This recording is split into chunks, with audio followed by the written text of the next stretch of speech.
जय जगन्नाथ मो YouTube channel साहित्य दीदी को आपण समस्त को स्वागत करुछि।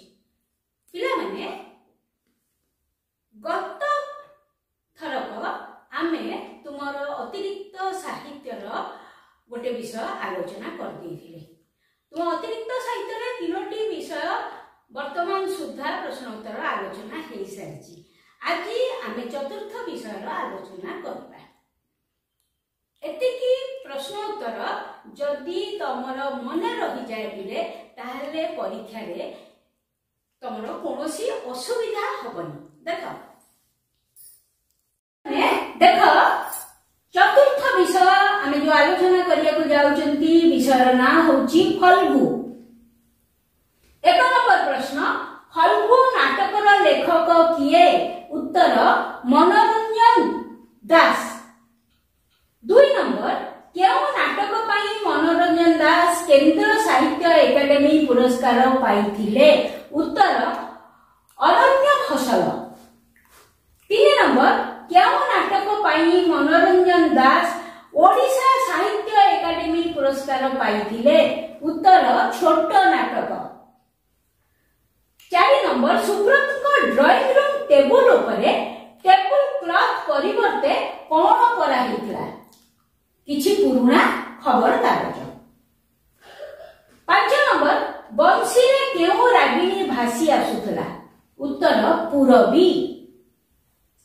6 नंबर, बंसी किए बजौथला? उत्तर घनश्याम बाबूंकर मझिया पुआ बंसी बजौथला। 7 नंबर, सुब्रत और प्रीतिंकर वैवाहिक जीवन केते वर्षर? 8 वर्षर। नंबर, प्रीति केतोटी पिलार मां? उत्तर 2टी। 9 नंबर, वाह तमे भी कम रोमांटिक नुह एक कथा किए काहाकू कहिथिले? उत्तर सुब्रत प्रीति को कहिथिले। 10 नंबर, महापात्र बाबूंक स्त्री को ना कोन? उत्तर पूरबी। 11 नंबर, फल्गु नाटकटी केउ परिवारर चित्र बहन करिछि? उत्तर मध्यवित्त परिवार। 12 नंबर, वास्तवतारे कोन मिसिले द्वंद्व सृष्टि हुए? उत्तर स्वप्नर आवेग। 13 नंबर, महापात्र और पूरबींकर केते वर्षर वैवाहिक जीवन थिला? उत्तर 12 वर्षर। 14 नंबर, किए भारी एकजितिया बोली महापात्र कहिचंती? तांको अपा। 15 नंबर, महापात्र केउठारु कॉन्ट्रैक्ट पाइथिले? उत्तर राउरकेला। 16 नंबर, देहटा जेमती लंबा चौड़ा खाइबाटा जेबे सेमिति न हुए एक कथा किए कहिथिले? उत्तर महापात्र बाबू। 17 नंबर, केतोटी अंडार आमलेट करिया पई सुब्रत प्रीति को बरात देइथिले?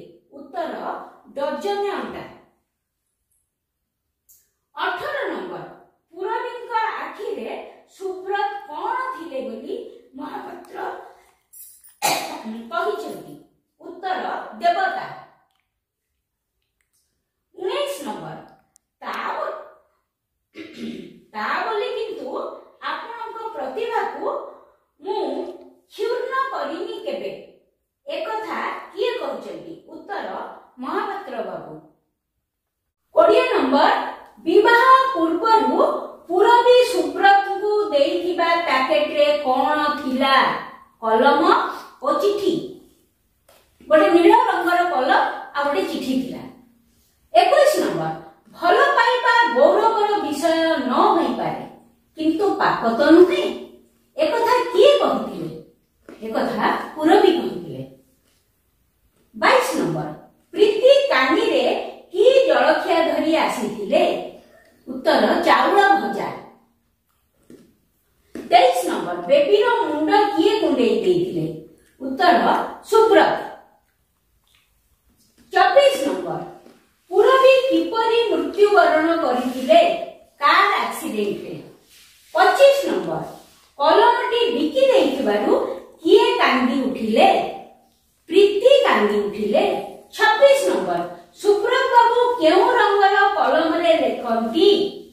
ଉତ୍ତର ନେଳି ରଙ୍ଗର କଲମରେ ଲେଖନ୍ତି। 27 ନମ୍ବର ସୁବ୍ରତ ବାବୁଙ୍କର ନେଳି ରଙ୍ଗର କଲମଟିକୁ ପ୍ରୀତି କାହାକୁ ବିକ୍ରି କରିଦେଇଥିଲେ? ଉତ୍ତର ଘନଶ୍ୟାମ ବାବୁଙ୍କ ସ୍ତ୍ରୀଙ୍କୁ। 28 ନମ୍ବର ପୂରବୀ କେଉଁ ଐଶ୍ୱର୍ଯ୍ୟରେ ସୁବ୍ରତଙ୍କର ଜୀବନ ପାତ୍ରକୁ ପୂର୍ଣ୍ଣ କରିଦେଇଥିଲେ? ଉତ୍ତର ଭଲ ପାଇବାର ଐଶ୍ୱର୍ଯ୍ୟ। 29 ନମ୍ବର କାହାର ଅଦୃଶ୍ୟ ପ୍ରେରଣାରେ ସୁବ୍ରତଙ୍କର ସାହିତ୍ୟିକ ଜୀବନ ସାର୍ଥକ ହୋଇଥିଲା? ଉତ୍ତର ପୂରବୀଙ୍କର। ପିଲାମାନେ ଫଲ୍ଗୁ ନାଟକଟିର ସଂକ୍ଷିପ୍ତ ଉତ୍ତର ବର୍ତ୍ତମାନ ସରିଗଲା। କେବଳ ଏହି ଉତ୍ତର ଗୁଡ଼ିକୁ ମନେ ରଖିଦେଲେ ତମର ପରୀକ୍ଷାରେ ଆଉ କୌଣସି ଅସୁବିଧା ହବନି। या पर क्लास रे आमे आ गोटे विषय आलोचना करिबा। रहिली।